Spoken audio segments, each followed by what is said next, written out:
दूर हटो, हटो यहाँ से, पास नहीं आना मेरे। हटो, मुझे मार मत, मुझे मार मत, प्लीज।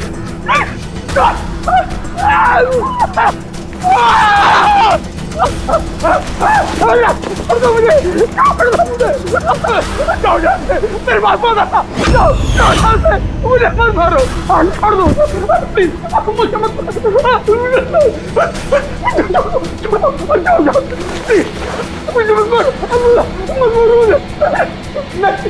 मुझे,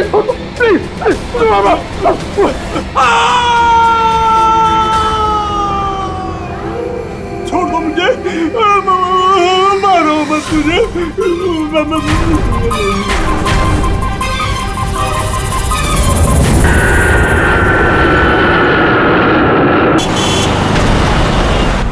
थोड़ा जल्दी चलाओ।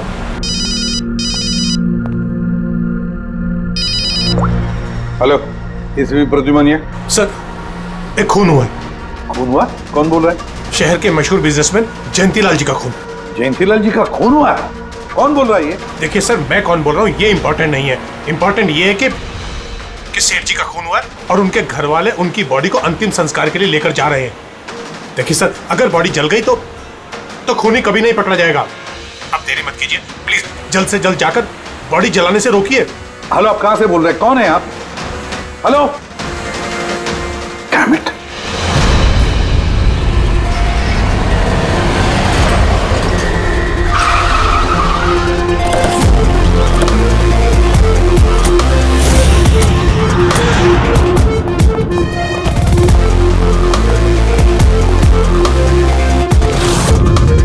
अरे कौन है आप लोग? ऐसे कैसे घर में अंदर आ रहे हैं? हम लोग सीआईडी से हैं। घर के सारे लोग कहाँ हैं? सर वो लोग तो साहब की बॉडी लेकर शमशान घाट गए हैं। शमशान घाट गए?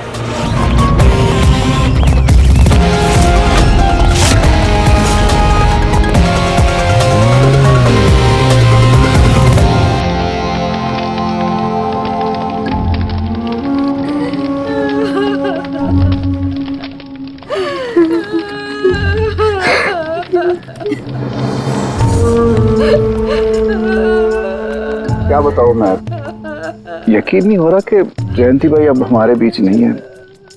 15 साल पुरानी दोस्ती थी मेरी। वो तो मेरे बड़े भाई जैसे थे। पता नहीं ये सब कैसे अचानक से हो गया।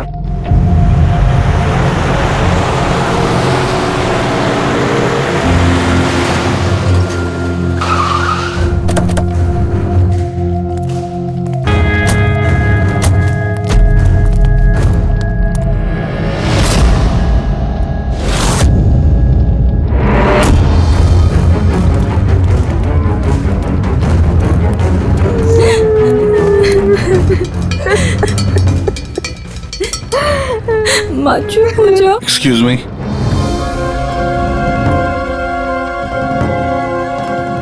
देखिए हम लोग सीआईडी से हैं। हाँ? जयंतीलाल जी के परिवार वालों से मिलना चाहते हैं। मैं जयंतीलाल जी की पत्नी दीपा। दीपा जी, हमें पता है ये सही समय नहीं है पूछताछ करने की, मगर क्या करें? वो जयंतीलाल जी की मौत के बारे में हमें कुछ पूछताछ करनी है। पूछिए, क्या पूछना चाहते हैं आप लोग? आप सुशील जयंती, उनका बड़ा बेटा। सुशील जी, हमें खबर मिली है कि आपके पिता की मौत एक नेचुरल डेथ नहीं थी, उनकी हत्या हुई है। क्या? ये कैसे हो सकता है? हम डॉक्टर सूरज, मैं जयंतीलाल का फैमिली डॉक्टर हूँ। मैंने ही कल रात उनको चेक करके उन्हें डेथ सर्टिफिकेट दिया था। He died a natural death। ये सही कह रहे हैं। जयंती भाई की मौत सभी घर वालों के सामने ही तो हुई थी, और इतने सालों से मेरा इस परिवार से रिश्ता है, वो लोग झूठ क्यों बोलेंगे? तो आप लोगों ने इतनी जल्दी में बॉडी क्यों जला दी? तो क्या ये भी गुनाह है? इतने महीनों से पिताजी बीमार थे, कितने इलाज किए, कितनी कोशिशें की, नहीं बचे वो। देखिए, हमें इंफॉर्मेशन मिली है कि जयंतीलाल जी की हत्या हुई है। क्या? हमने आपके पड़ोसी से भी पूछा, उन लोगों ने भी कल रात जयंतीलाल जी के चिल्लाने की आवाज़ सुनी थी। देखिए, पड़ोसियों ने जो कहा वो सही है, लेकिन उनको या आप लोगों को सही बात नहीं पता है। और वो सही बात क्या है? पिछले 3 महीने से डैडी की दिमागी हालत भी ठीक नहीं थी। वो ना सिर्फ लोगों को और बातों को भूलने लगे थे, बल्कि उनको हेल्यूसिनेशन यानी भ्रम हो गया था। गलत सही, सच झूठ का फर्क उनको समझ में नहीं आ रहा था। दौरे पड़ने लगे थे उनको लगने लगा था जैसे उनको कोई मारने वाला है। कल रात भी उनको ऐसा ही दौरा पड़ा था।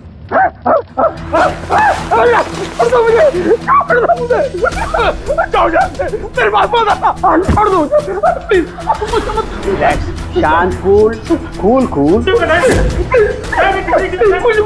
इंजेक्शन गई। Fast, come fast. डैडी, शांत, रिलैक्स। कुछ नहीं होता है। पापा संभालो। अरे ये क्या कर रहे हो? बच्चों की तरह क्यों जिद कर रहे हो? सुशील जी, उनका स्लीव ऊपर करो। जाने दो, मुझे मारो। बस।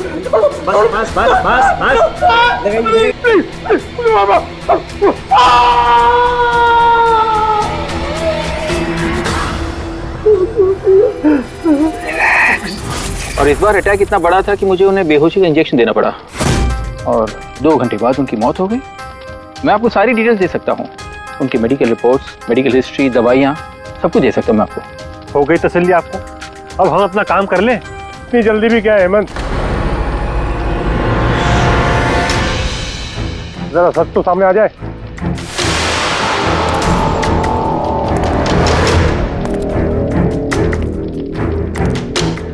आप सर, मेरा नाम मोहन है, मैं जयंतीलाल जी का वकील। मैंने आपको फोन किया था सर। मोहन जी, आपको ऐसा क्यों लगता है कि जयंतीलाल जी की हत्या हुई है? मेरे शक की वजह है उनकी वसीयत। लेकिन ऐसा क्या है इस वसीयत में? सब कुछ, कि उनकी जायदाद में से किसको कितना हिस्सा मिलेगा। उससे क्या फर्क पड़ता है? हम सब एक फैमिली हैं, किसी को छोटा किसी को बड़ा शेयर मिलेगा, यही ना? दैट्स ओके, कोई फर्क नहीं पड़ता है। अगर जयंतीलाल जी की मौत नेचुरल ना होकर मर्डर साबित हुई तो आप में से किसी को भी उनकी जायदाद का कोई हिस्सा नहीं मिलेगा। Nothing at all.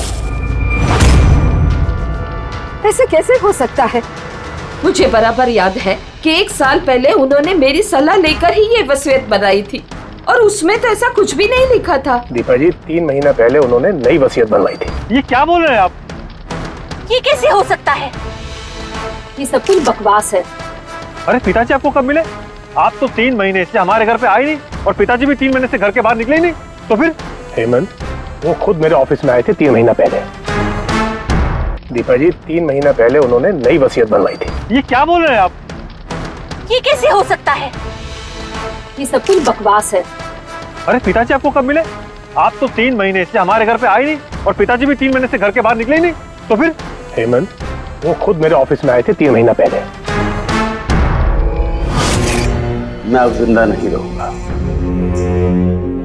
आप क्या कह रहे हैं सर? कोई मेरी जान लेना चाहता है, मुझे मार डालेगा। सर, कैसी बात कर रहे हैं आप? कौन है जो आपको मारना चाहता है? कोई अपना, मेरे परिवार के सदस्य में कोई है। मुझे पूरा यकीन है कि मैं अब चंद दिनों का मेहमान हूं। सर, कौन है वो? कहा ना, कोई अपना। क्या सोच रहे हो? पुलिस के पास जाऊं? यही कहना चाहते हो?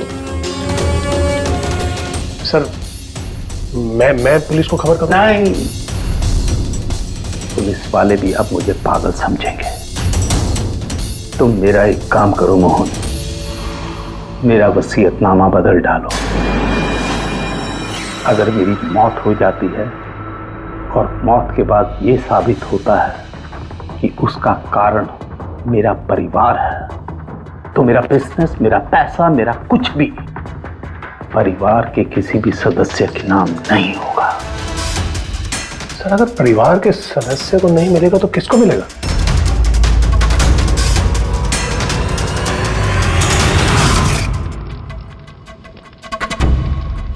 हमें नहीं तो किसे मोहन? जायदाद किसको मिलेगी? सर सीआईडी को।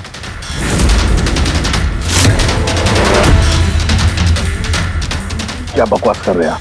जी सर, अगर जयंतीलाल जी की मौत हत्या साबित होती है तो उनकी सारी जायदाद जो कि लगभग 5,000 करोड़ है वो सीआईडी को और पुलिस वेलफेयर डिपार्टमेंट को मिलेगी। ये क्या मजाक कर रहे हैं आप? ऐसा कैसे हो सकता है? हो सकता है अगर उनकी मौत हत्या साबित हुई तो। लेकिन उनकी तो हत्या हुई नहीं, हम वहीं तो थे। जो कुछ भी हुआ हमारे सामने हुआ है। उनकी हत्या हुई है या नहीं वो हम पता लगा लेंगे। अरे आप कैसे पता लगाएंगे? बॉडी तो है ही नहीं। बॉडी जल चुकी तो क्या हुआ, राख तो है। जब तक ये केस सुलझती नहीं तब तक जयंतीलाल जी की राख हमारी कस्टडी में रहेगी। अरे लेकिन सॉरी मैम।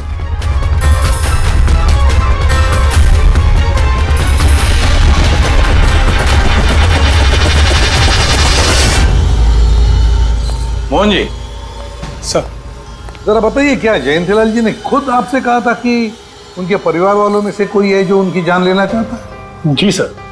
क्यों? सर वजह तो पता नहीं, लेकिन उनको लगता था कि उनके घर वाले पैसों के लिए उनकी जान लेना चाहते हैं सर। बेटों से वो खुश भी नहीं थे।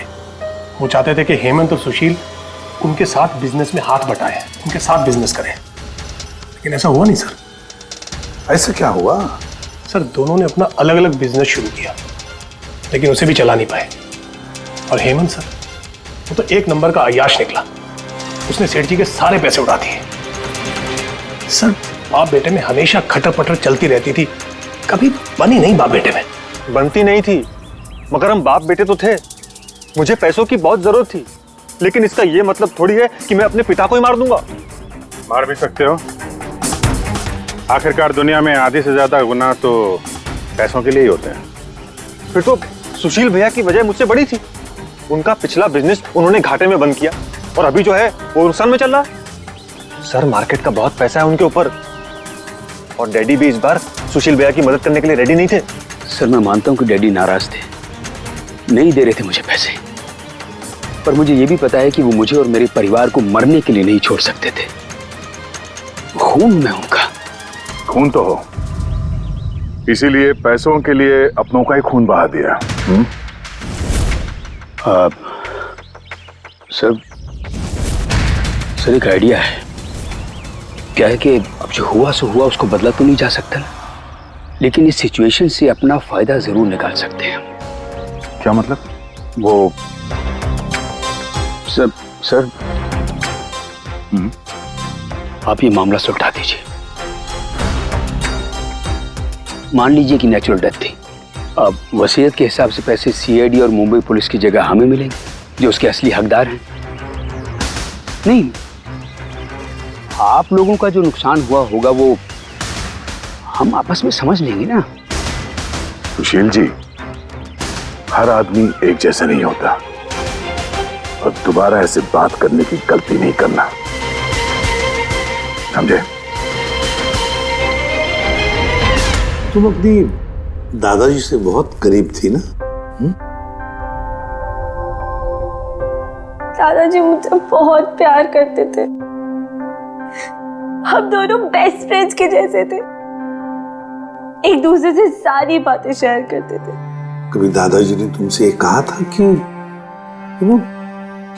उनकी जान को खतरा है, कोई उन्हें मारना चाहता है, ऐसे कभी कुछ कहा था उन्होंने? उन्हें हर किसी से डर लगता था। दादाजी सिर्फ मेरे पे विश्वास करते थे, बाकी उन्हें सबसे डर लगता था। तो उन्हें लगता था कि कोई उन्हें मार देगा।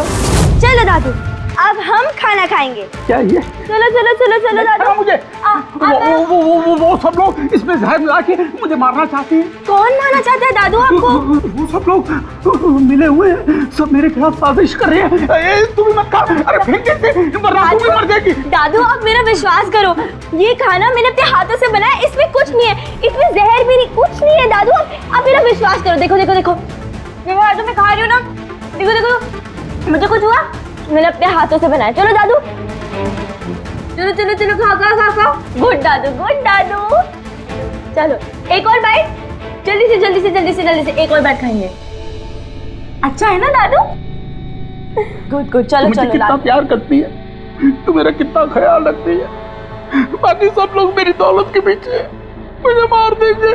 दादू आपको कुछ नहीं होगा, आपका बहादुर बच्चा है ना इधर, मैं आपको कुछ नहीं होने दूंगी। देखो अब तुम घर जाओ, जाओ, और देखो किसी भी चीज की जरूरत पड़े तो मुझे फोन करना, ठीक है? जाओ।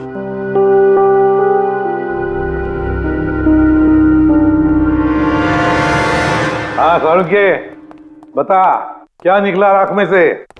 बॉस, राख में से बड़ी जबरदस्त बात निकली है। हालांकि इस राख ने मुझे कम परेशान नहीं किया, लेकिन मैंने भी इसका मुंह खुलवा ही लिया, है ना? तो फिर बता दे यार। बताता हूं। तारिका। हाँ सर, हमने इस राख का स्पेक्ट्रोस्कोपी टेस्ट किया, फिर रिपोर्ट से बात साबित हो गई है बॉस कि जयंतीलाल की मौत नेचुरल नहीं है, जयंतीलाल को मारा ही गया। क्या कहा तुमने? जयंतीलाल की मौत नेचुरल डेथ नहीं थी? नहीं। कैसे सांख्ये, कैसे मारा? लार्सनिक से। लार्सनिक? जयंतीलाल की राख में हमें लार्सनिक मिला है बॉस। राख में से लार्सनिक? सर कुछ केमिकल्स और हेवी मेटल्स, धातु ऐसे होते हैं जो जलने पर भी नहीं खत्म होते। लार्सनिक उनमें से एक है, इसलिए लाश के पूरी तरह जल जाने के बावजूद उसमें मौजूद लार्सनिक जलाने और राख में ऐसे ही रहा। लेकिन एक बात समझ में नहीं आ रही है सांख्य, कि अगर जयंतीलाल की मौत लार्सनिक की वजह से हुई है तो फिर उसके फैमिली डॉक्टर सूरज को ये पता कैसे नहीं चला? पता कैसे नहीं चला? उसने नेचुरल डेथ का सर्टिफिकेट इश्यू किया ही कैसे और क्यों? बॉस, अगर लार्सनिक जैसा जहरीला केमिकल इंसान के शरीर में एक साथ बहुत ज्यादा मात्रा में पहुंचा दिया जाए तो इंसान की तुरंत मौत हो जाती है, लेकिन अगर यही जहर धीरे धीरे थोड़ी थोड़ी मात्रा में उसके शरीर में पहुंचाया जाए तो उसकी मौत एक साथ एकदम नहीं होती है। पहले उसकी याददाश्त जाती है, फिर उसे अजीब अजीब से सपने आने लगते हैं, उसे हेलुसिनेशन होने लगता है, भ्रम होने लगता है, फिर पागलपन के दौरे पड़ते हैं। और जयंतीलाल के साथ ये सब कुछ हो रहा था। लार्सनिक? जी हाँ, लार्सनिक। और इससे यह साबित हो गया कि जयंतीलाल जी की मौत बीमारी से नहीं बल्कि उनका खून किया गया। लेकिन ये किया किसने? वही पता करने हम लोग यहाँ हैं। अभिजीत, जयंतीलाल जी का कमरा चेक करना पड़ेगा। Okay sir.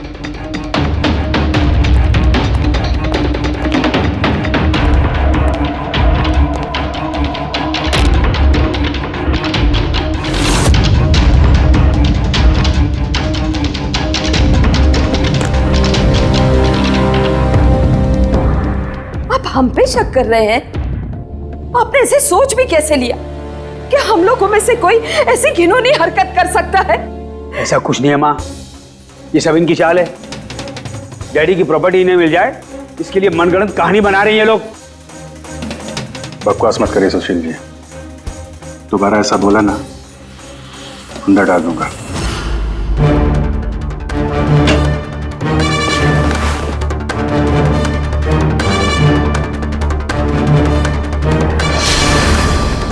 आप धमकाकर हमें चुप करा सकते हैं लेकिन कुछ साबित नहीं कर सकते। एग्जैक्टली आप लोग ये सब कुछ इन 5000 करोड़ के लालच में कर रहे हैं ना? बोल चुके आप लोग, अब बस सीआईडी को अपना काम करने दीजिए। क्या मजाक नहीं चल रहा है? एक आदमी का खून हुआ है, खून। आप सबकी भलाई इसी में है कि हमारे साथ कोऑपरेट करें। अच्छा, अब सीआईडी धमकाने भी लगी है। ये धमकी नहीं है, ये आशी, आशीष, आशी बेटा, आशी क्या हो गया? आशी बेटा, आशी बेटा उठो। आशी आंखें खोलो, क्या हो गया तुम्हें? आशी, आशी बेटा क्या हो गया? अरे जरा देखो इसे भी, क्या हो गया मेरी बच्ची को? आशी क्या हुआ? आंखें खोलो, हो गया। आशी बेटा, आशी बेटा, आशी, आशी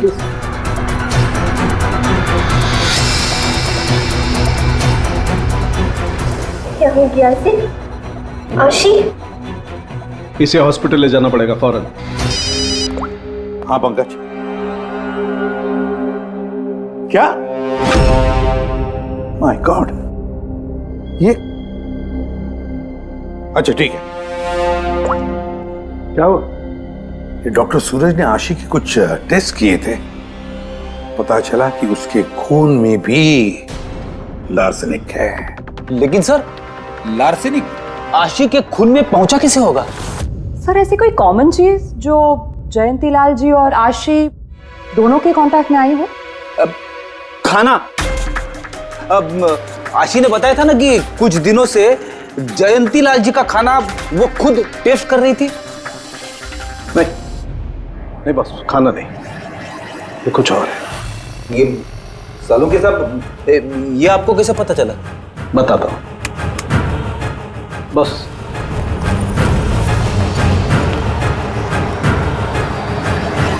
ये है वो बाल जो हमें जयंतीलाल के हेयर ब्रश में से मिला है। अब लार्सेनिक तो अधिकतर नाखूनों में और बालों में ही जमा होता है। तो जब हमने इस बाल के छोटे छोटे टुकड़े करके एनालिसिस किया तो रिजल्ट आया ये। और सर हमने इन टुकड़ों का एटॉमिक अब्जॉर्प्शन टेस्ट किया तो पता चला कि दूसरे केमिकल्स के साथ साथ इसमें लार्सेनिक भी है।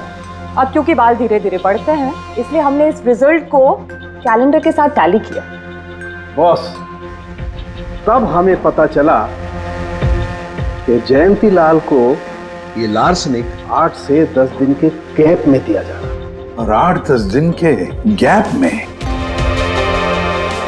इसका मतलब जो भी है, जयंतीलाल को हर 8-10 दिन के इंटरवल पर लार्सेनिक दे रहा था, धीरे धीरे मार रहा था। और इसकी शुरुआत हुई बॉस 3 महीने पहले। 3 महीने पहले? सर हाँ, फिर तो खूनी जयंतीलाल जी के घर वालों में से कोई नहीं होगा। परिवार वाले 8-10 दिन तक इंतजार क्यों करेंगे? एक ही बार में मार देंगे। फ्रेडी, परिवार वाला भी तो जयंतीलाल को धीरे धीरे मार सकता है ताकि किसी को उस पर शक ना हो। सर पिछले 3 महीने से कुछ मसाज करने वाले आ रहे थे, मैंने बताया तो था आपको। हाँ, चेक कर चुके हैं हम उनको। उनके अलावा और कोई आता था क्या? कोई एक हो तो बताओ। उनके दोस्त, पुराने बिजनेस पार्टनर और ऑफिस के स्टाफ वगैरह बहुत सारे लोग आते रहते थे घर पे। जी, डैडी बहुत सोशल थे, लोगों से मिलना जुलना, पार्टीज में जाना उनको बहुत अच्छा लगता था। इसीलिए जब उन्होंने बाहर जाना बंद कर दिया तो लोग उनसे मिलने घर पर आने लगे। लेकिन इन लोगों को हम अच्छी तरह से जानते हैं सर, इनमें से कोई ऐसा नहीं कर सकता है। भाभी देखिए ना, ये कैसा निशान लगा है। 4 बार धोया, 4 बार छुटाया, फिर भी नहीं हट रहा। अरे ठीक से धो ले, साफ हो जाएगा। अरे भाभी कितनी बार रगड़ा, नहीं जा रहा। और जाएगा भी नहीं, क्योंकि ये दाग खून का है। खून? जी हाँ। सुनिए, आपके कुर्ते पे ये खून का दाग कहाँ से आया? आपको कहीं चोट लगी है क्या? क्या हुआ आपको? मुझे नहीं पता। अरे मुझे मेरे कुर्ते पर कहाँ से आया? मैं खुद हैरान हुआ था कल जब मैंने इसे देखा। तो कल लगी आपको ये चोट? नहीं, मुझे कोई चोट नहीं लगी। हाँ, जब मैं कल लोगों से मिल रहा था तब ये खून का दाग लगा मुझे।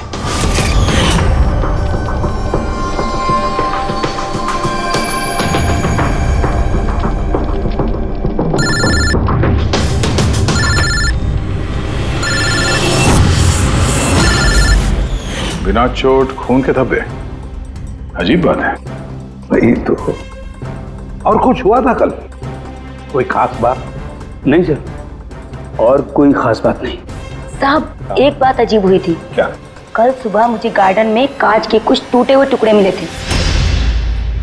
कांच के टूटे हुए टुकड़े? तो फिर? साहब उन टुकड़ों में खून लगा हुआ था। क्या? कांच के टुकड़ों में खून लगा हुआ था? जी। कहाँ पर वो? वो तो मैंने कचरे के डिब्बे में डाल दिए। इस कुर्ते पे खून, कांच के टुकड़े पे खून। कहाँ देखे थे वो कांच के टुकड़े तुमने? ये देखिए, यहाँ पर मिले थे मुझे कांच के टुकड़े। यहाँ पर? जी।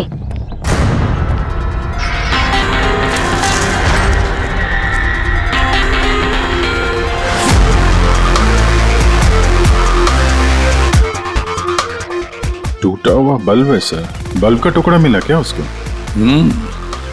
काम करो अभिजीत, इस घर में जितनी भी लाइटें हैं, लैंप्स हैं, सब चेक करो, देखो कोई बल्ब गायब है क्या।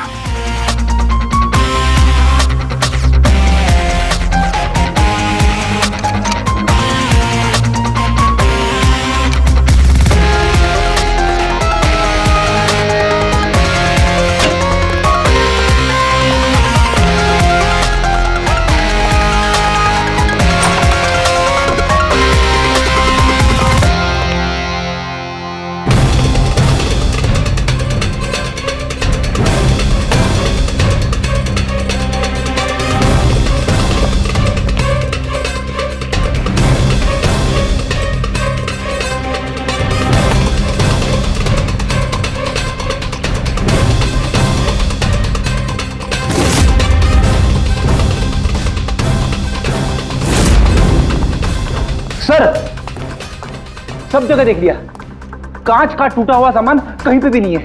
सर कुछ नहीं मिला।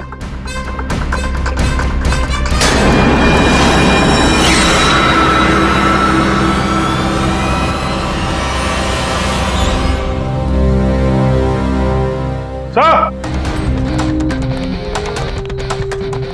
अभिजीत, ये सही, ये देखिए, यहां का बल्ब गायब है।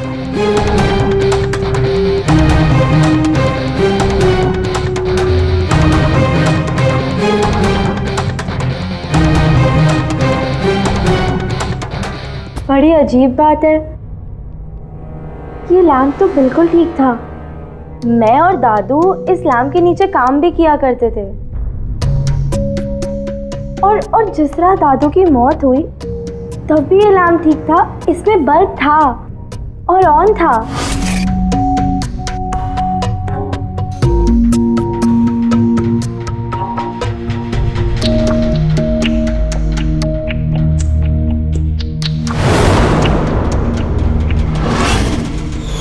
तो फिर इस लैंप से बल्ब अचानक गायब कैसे हो गया? क्यों कविता? नहीं साहब, मुझे कुछ नहीं मालूम ये बल्ब कैसे गायब हुआ, किसने निकाला, मैं कुछ नहीं जानती। लेकिन सर ये बल्ब कोई गायब करेगा क्यों? सर इस बल्ब का और इस लैंप का कुछ ना कुछ तो लेना देना है इस केस में।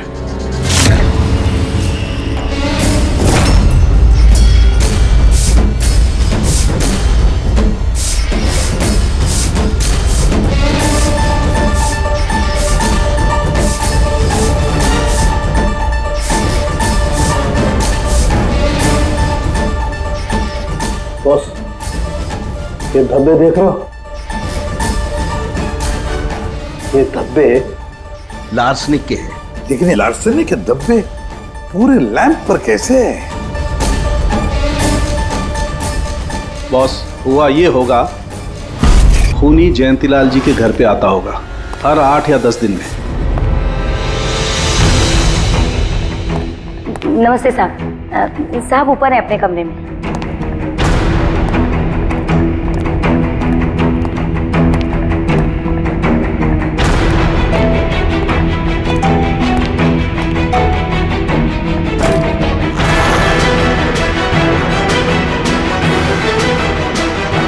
और चुपके से जयंतीलाल के टेबल लैंप पे लार्सनिक छिड़कता होगा।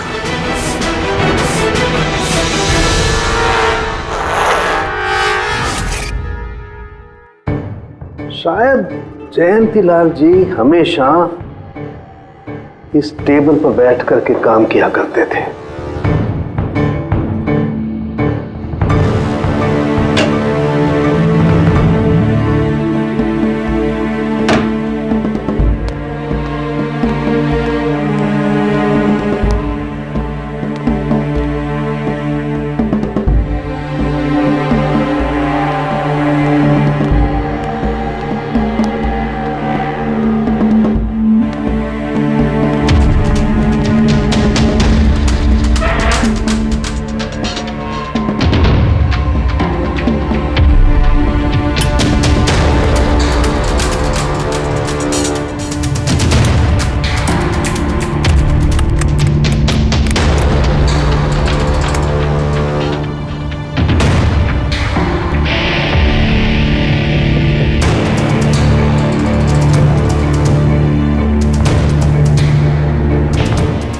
और जैसे ही ये बल्ब गर्म होता था, लार्सनिक धीरे धीरे फैलकर जयंतीलाल जी की सांसों में घुल जाता था।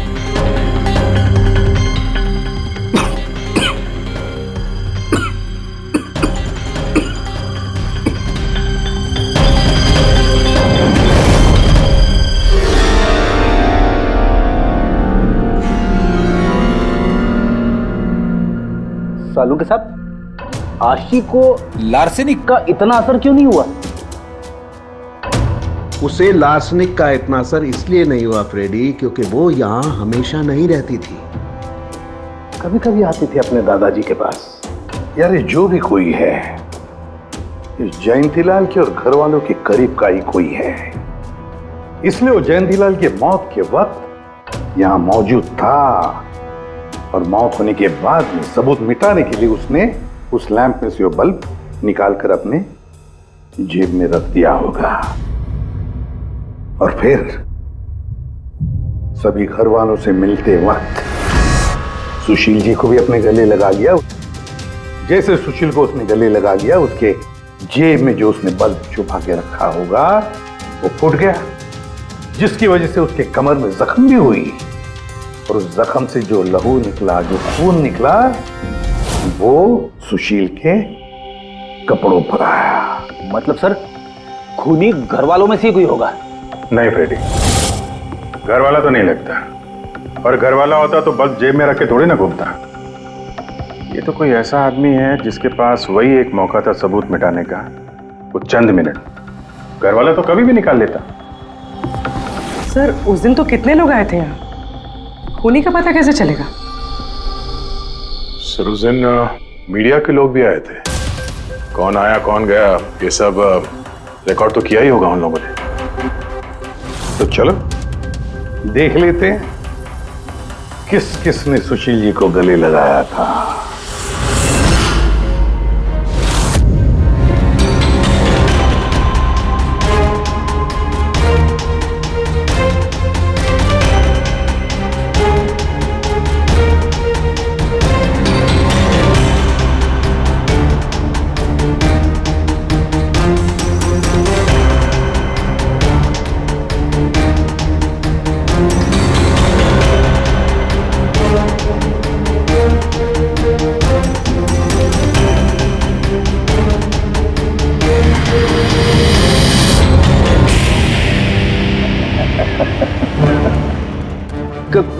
क्या हुआ सर, खूनी का पता चल गया?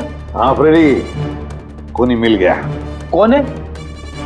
फ्रेडी, इस आदमी की पूरी कुंडली निकालो, पता लगाओ पिछले 3 महीनों में ये कहां कहां गया था, किस किस से मिला था, क्या क्या किया है इसने, सब कुछ।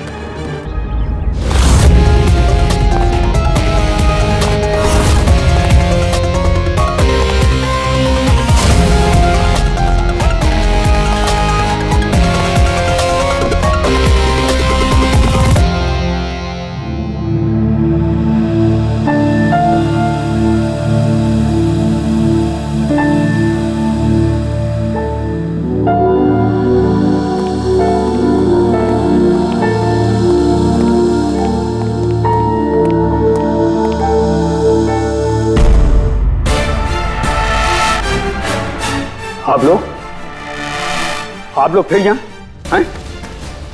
खूनी का तो पता चला नहीं होगा, कुछ छानबीन रहेगी होगी। नहीं सुशील जी, कोई छानबीन नहीं बची है, खूनी का पता चल गया है और खूनी अभी इसी वक्त यहां हम सब के बीच मौजूद है।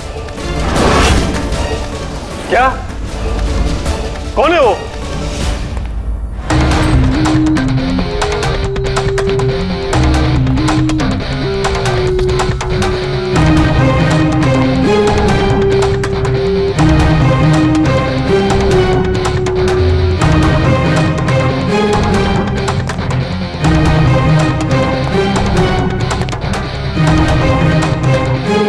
अरविंद जी,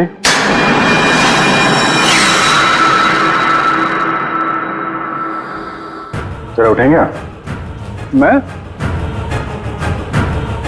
मैंने क्या किया? अरविंद जी, आपने क्या किया इसका तो पता हमने लगा ही लिया है।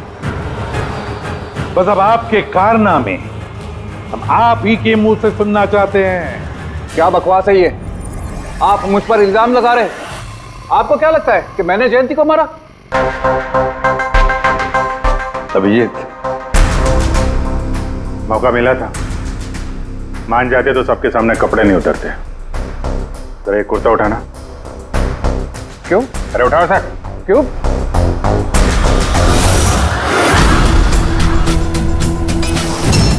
क्या है ये? निशान कैसा है? हाँ? कौन सी भाषा बोल रहे हो तुम? हिंदी में बोलो, हिंदी में। मातृभाषा है हमारी। भूल गए क्या? याद दिलाओ। हाँ? नहीं सर,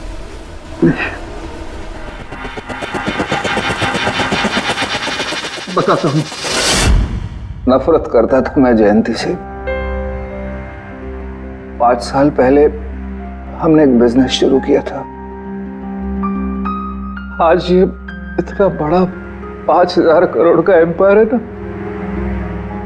वो मेरे मेहनत की कमाई थी।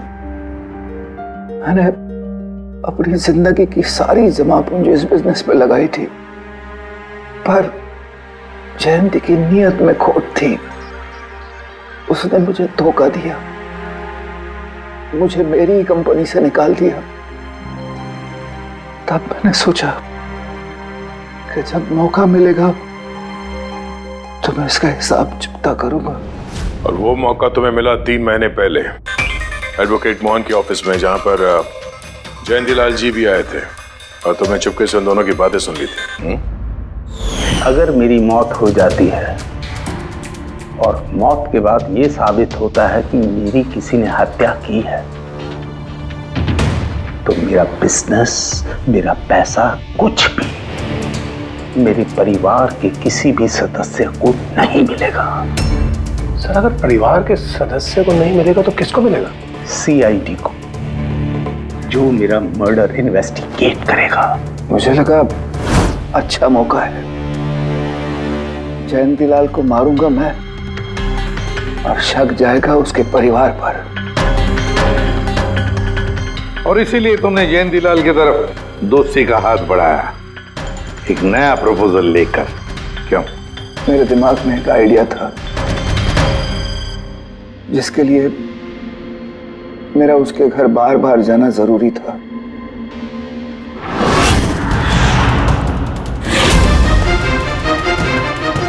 साहब ऊपर है अपने कमरे में।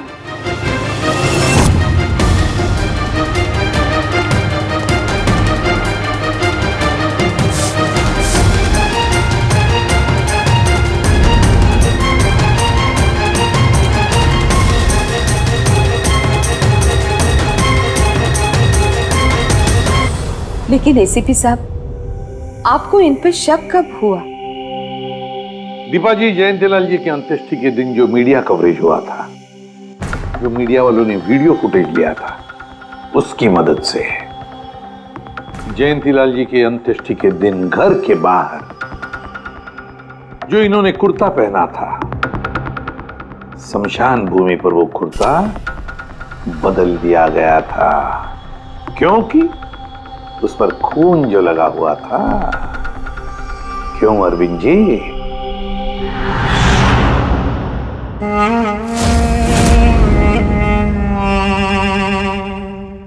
अरविंद जी, बदले की आग में तुमने जयंतीलाल का खून कर दिया। क्या मिला तुम्हें? कैसा सुख मिला? गलत किया तुमने, गलत किया। रेडी?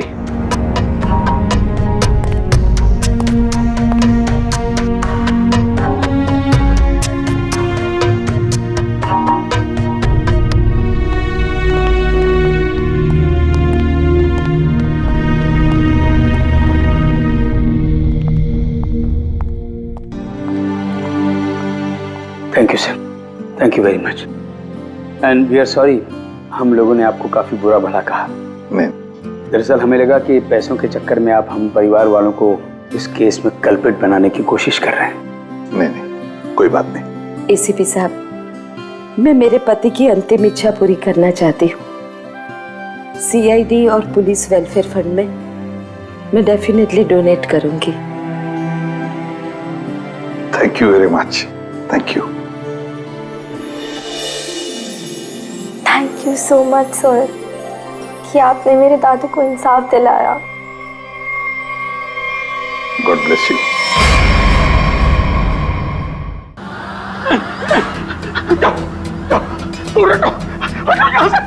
पास नहीं आना मेरे।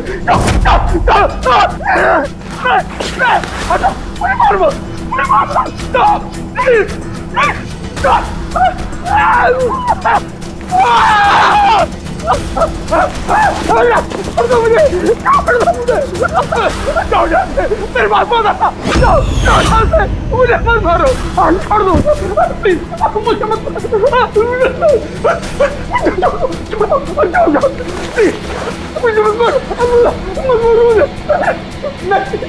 छोड़ो प्लीज।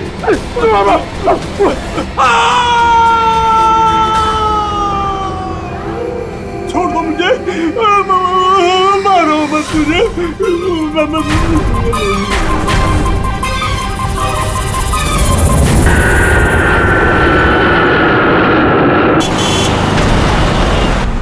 थोड़ा जल्दी चलाओ।